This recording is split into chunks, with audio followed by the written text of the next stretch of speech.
اعوذ باللہ من الشیطان الرجیم بسم اللہ الرحمن الرحیم ودخل معه السجن فتيان قال احدهما انی ارانی اعصر خمرا وقال الاخر انی ارانی احمل فوق رأسی خبزا تأکل الطیر من نبئنا بتأویلہ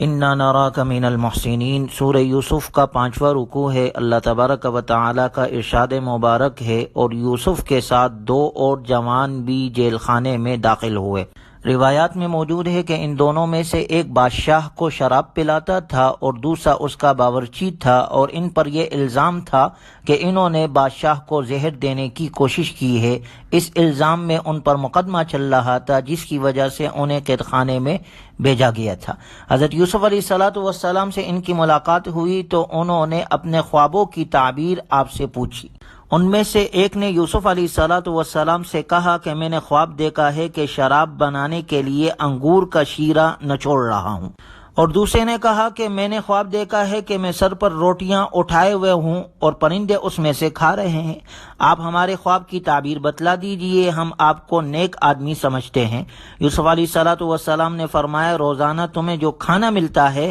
اس کے آنے سے پہلے میں تمہیں خواب کی تعبیر بتلا دوں گا۔ تعبیر بتانے کی یہ مہارت اس علم کا حصہ ہے جو میرے رب نے مجھے سکھایا ہے۔ یہ بات آپ نے اس لیے ارشاد فرمائی کہ آپ ان دونوں کو توحید کی دعوت دینا چاہتے تھے، اور ان کو آپ کے اس علم کا پتہ چلنے سے اس بات کی امید تھی کہ وہ آپ کی بات کو غور سے سنیں۔ اس سے معلوم ہوا کہ کسی کو دین کی کوئی بات بتانی ہو تو اس کے دل میں اپنا اعتماد پیدا کرنے کے لیے اگر کوئی شخص اپنے علم کا اظہار کر دے اور محض بڑائی جتانا مقصود نہ ہو تو ایسا اظہار کرنا جائز ہے۔ حضرت یوسف علیہ السلام نے ان کو خواب کی تعبیر بتانے سے پہلے انہیں دین حق کی دعوت دی، اور یہی پیغمبرانہ اسلوب ہے کہ جب بھی کوئی موقع ملتا ہے تو وہ پیغمبر اللہ کی دعوت دیتا ہے، توحید کی دعوت دیتا ہے، سب سے پہلے اپنے رب کے ساتھ انسانوں کو جوڑتا ہے۔ اس کے بعد یوسف علیہ السلام نے خواب کی تعبیر بتلائی، یا صاحب السجن اما احدکما فیسقی ربہ خمرا واما الاخر فیصلب فتأکل الطیر من رأسی۔ حضرت یوسف علیہ السلام نے توحید کی دعوت کے بعد دونوں کو خواب کی تعبیر بتلائی کہ تم میں سے جو ساقی ہے وہ اپنے عہدے پر بحال ہو جائے گا اور دوسرے کو پھانسی دی جائے گی۔ خواب کی تعبیر کے بعد ان دونوں میں سے جس شخص کے بارے میں یوسف علیہ السلام کا خیال تھا کہ وہ رہا ہو جائے گا، ان سے انہوں نے کہا کہ آپ اپنے آقا یعنی بادشاہ کے سامنے میرا بھی ذکر کر دینا، لیکن شیطان نے اسے اپنے آقا سے ذکر کرنا بلا دیا۔ بس یوسف علیہ السلام کئی سال تک جیل میں رہے۔ وقال الملك انی ارى 7 بقرات سمان يأكلهن 7 عجاف و7 سنبلات خضر واخر يابسات یا ایها الملأ افتونی فی رؤیای ان کنتم للرؤیا تعبرون۔ چنانچہ چند سالوں کے بعد مصر کے بادشاہ نے اپنے درباریوں کو جمع کر کے ان سے کہا کہ میں نے عجیب خواب دیکھا ہے، 7 موٹی گائیں تھیں جنہیں 7 دبلی گائیں کھا گئی، اور یہ بھی دیکھا کہ 7 بالیاں سبز ہیں اور 7 بالیاں خشک ہیں۔ اے درباریوں، اگر تم خواب کی تعبیر دے سکتے ہو تو میرے اس خواب کا مطلب بتاؤ۔ انہوں نے جواب دیا، اول تو یہ خواب نہیں بلکہ پریشان کن خیالات ہے، دوسری بات یہ ہے کہ ہم خواب کی تعبیر کا علم نہیں رکھتے۔ اور وہ شخص جو ان 2 قیدیوں میں سے رہا ہو گیا تھا، اسے ایک عرصے کے بعد یوسف علیہ السلام یاد آ گئے۔ اس نے کہا، ہاں، اگر مجھے قید خانے میں جانے دیا جائے تو میں تمہیں اس خواب کی تعبیر بتا سکتا ہوں۔ چنانچہ اسے اجازت دی گئی اور وہ قید خانے پہنچا اور کہنے لگا، یوسف ایھا الصدیق افتنا فی 7 بقرات سمان یأکلهن 7 عجاف و7 سنبلات خضر واخر یابسات۔ چنانچہ اس نے قید خانے میں پہنچ کر یوسف علیہ السلام سے کہا، اے وہ شخص جس کی ہر بات سچی ہوتی ہے، تو ہمیں اس خواب کا مطلب بتا کہ 7 موٹی تازی گائیں ہیں جنہیں 7 دبلی گائیں کھا رہی ہے، اور 7 خوشے ہرے بھرے ہیں اور دوسرے 7 اور ہیں جو سوکھے ہوئے ہیں۔ شاید میں لوگوں کے پاس جاؤں اور انہیں خواب کی تعبیر بتلاؤں تاکہ وہ بھی حقیقت جان لے۔ یوسف علیہ السلام نے فرمایا تم لوگ مسلسل 7 سال تک خوب غلہ اگاؤ گے، اس کے بارے میں میرا مشورہ یہ ہے جو فصل بھی کاٹو اسے بالیوں سمیت رکھ کر چھوڑو، البتہ تھوڑا سا غلہ جو تمہارے کھانے کے کام آئے وہ نکال لو۔ خوشحالی کے ان 7 برسوں کے بعد 7 سال سختی اور قحط کے آئیں گے، وہ اس سارے ذخیرے کو کھا جائیں گے جو تم نے اس کے لیے جمع کر رکھا ہوگا، بجز اس تھوڑی سی مقدار کے جسے تم نے بیچنے کی نیت سے محفوظ کیا ہوگا۔ اس طویل قحط سالی کے بعد 1 برس ایسا بھی آئے گا جس میں خوب بارش ہوگی اور اس میں لوگ پھلوں سے رس نہ چھوڑیں گے۔ وہ یوسف علیہ السلام نے تعبیر بھی بتلائی، تدبیر بھی بتلائی اور تبشیر بھی سنائی۔ تعبیر بتلائی کہ 7 سال خوشحالی کے ہے، تدبیر بتلائی کہ اگلے 7 سال جو ہے وہ قحط سالی کے آئیں گے، اس میں کیا کرنا ہے کہ غلہ خوشے کے اندر ہی رہے، اور تبشیر سنائی کہ آنے والے سال کے بعد اس کے بعد پھر 1 سال آئے گا جس میں خوب بارش ہوگی۔ وقال الملک ائتونی بہ، یہ تعبیر سن کر بادشاہ نے حکم دیا کہ یوسف کو میرے پاس لاؤ۔ جب بادشاہ کا قاصد یوسف علیہ السلام کے پاس پہنچا تو یوسف علیہ السلام نے فرمایا ارجع الی ربک فاسألہ ما بال النسوة اللاتی قطعن ایدیہن ان ربی بکیدہن علیم، اپنے آقا کے پاس واپس جاؤ، ان سے ان عورتوں کے بارے میں دریافت کرو جنہوں نے اپنے ہاتھ کاٹ لیے تھے اور میرے بارے میں وہ کیا کہتی ہے، بے شک میرا رب ان کی مکاری سے خوب واقف ہے۔ بادشاہ نے ان عورتوں کو بلایا، ان سے پوچھا کہ جب تم نے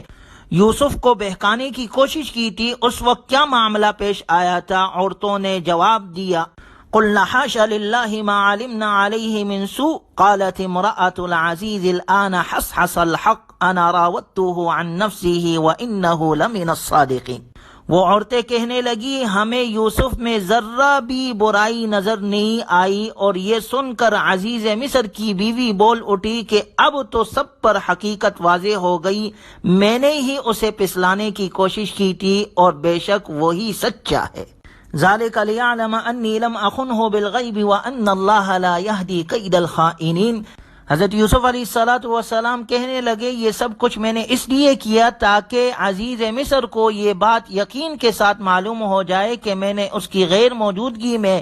اس کے ساتھ کوئی خیانت نہیں کی، اور تاکہ سب کے سامنے میری براءت اور پاک دامنی ظاہر ہو جائے۔ اور اس کے ساتھ ساتھ کہنے لگے وما ابرئ نفسی ان النفس لامارۃ بالسوء الا ما رحم ربی ان ربی غفور الرحیم۔ حضرت یوسف علیہ السلام کی تواضع اور عبدیت کا کمال دیکھے کہ اس موقع پر جب ان کی بے گناہی خود ان عورتوں کے اعتراف سے ثابت ہو گئی، تب بھی اس پر اپنی بڑائی کا مظاہرہ کرنے کے بجائے یہ فرما رہے ہیں میں اس خطرناک جال سے جو بچا ہوں اس میں میرا کوئی کمال نہیں، نفس تو میرے پاس بھی ہے جو انسان کو برائی کی تلقین کرتا رہتا ہے، لیکن اللہ تعالیٰ کا رحم و کرم ہے کہ وہ جس کو چاہتا ہے اس کے فریب سے بچا لیتا ہے۔ یعنی اللہ کے رحم و کرم کے ساتھ انسان کی اپنی کوشش بھی اس میں شامل حال ہے، کیونکہ یوسف علیہ السلام کے بارے میں آتا ہے نا کہ وہ دروازے تک دوڑ بھاگے، یعنی انہوں نے اپنی پوری کوشش کی اور اللہ کے رحم و کرم سے وہ محفوظ رہے۔ اور ہمارا تو عقیدہ ہے نبی سے تو گناہ ہو ہی نہیں سکتا۔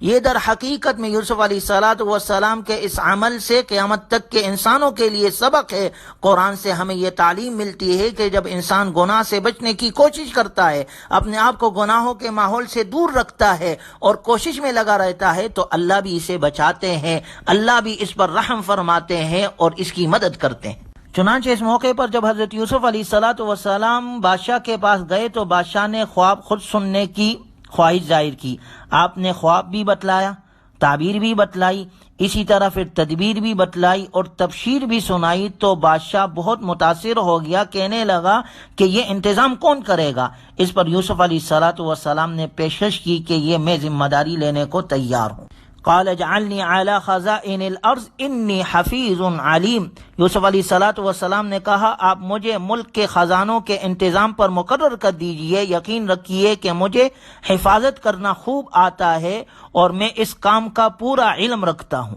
جبکہ دیکھا جائے تو عام حالات میں حکومت کا کوئی عہدہ خود طلب کرنا شرعی اعتبار سے جائز نہیں، اور آپ علیہ السلام نے اس کی ممانعت فرمائی ہے، لیکن جب کسی سرکاری عہدے کے نااہلوں کے سپرد ہونے کی وجہ سے خلق خدا کی پریشانی یعنی مخلوق خدا کی پریشانی کا قوی خطرہ ہو، جس طرح آج کل کا نظام چل رہا ہے، اللہ ہماری حفاظت فرمائے، تو اس صورتحال میں ایسی مجبوری کے حالات میں کسی نیک آدمی اور متقی آدمی کے لیے عہدے کا طلب کرنا جائز ہے تاکہ عہدے کا استعمال صحیح ہو، مخلوق خدا کو فائدہ پہنچے۔ یہاں حضرت یوسف علیہ السلام کو یہی اندیشہ تھا کہ قحط کا جو زمانہ آنے والا ہے اس میں لوگوں کے ساتھ ناانصافیاں ہوگی، اس کے علاوہ اس ملک میں اللہ تعالیٰ کا قانون جاری کرنے کا اس کے سوا کوئی راستہ نہیں تھا کہ حضرت یوسف علیہ السلام خود یہ ذمہ داری قبول فرمائے اور اللہ تعالیٰ کے احکام کو نافذ فرمائے۔ اس لیے آپ نے ملک کے خزانوں کا انتظام اپنے سر لیا، اور پھر روایات میں آتا ہے کہ آہستہ آہستہ بادشاہ نے حکومت کے سارے اختیارات حضرت یوسف علیہ السلام کے سپرد کر دیے اور وہ پورے ملک کے حکمران بن گئے۔ یوں اللہ تبارک و تعالی نے یوسف علیہ السلام کو بادشاہت عطا کر دی۔ دنیا میں یوسف علیہ السلام کو جو عزت اور اقتدار ملا، اس کے ذکر کے ساتھ قرآن نے یہ بھی ذکر کر دیا وَلَأَجْرُ الْآخِرَةِ خَيْرٌ لِّلَّذِينَ آمَنُوا وَكَانُوا يَتَّقُونَ، کہ یہ اس اجر عظیم کے مقابلے میں بہت کم ہے جو ان کے لیے اللہ تعالیٰ نے آخرت میں تیار کر رکھا ہے۔ اس طرح ہر وہ شخص جس کو دنیا میں کوئی عزت اور دولت ملی ہو، اسے یہ ابدی نصیحت فرما دی گئی ہے کہ اس کو اصل فکر اس بات کی کرنی چاہیے کہ اس دنیا کی عزت اور دولت کے نتیجے میں آخرت کا اجر کہیں ضائع نہ ہو۔ اللہ تبارک و تعالی ہمیں قرآنی تعلیمات پر عمل کی توفیق نصیب فرمائے۔ وآخر دعوانا ان الحمد للہ رب العالمین۔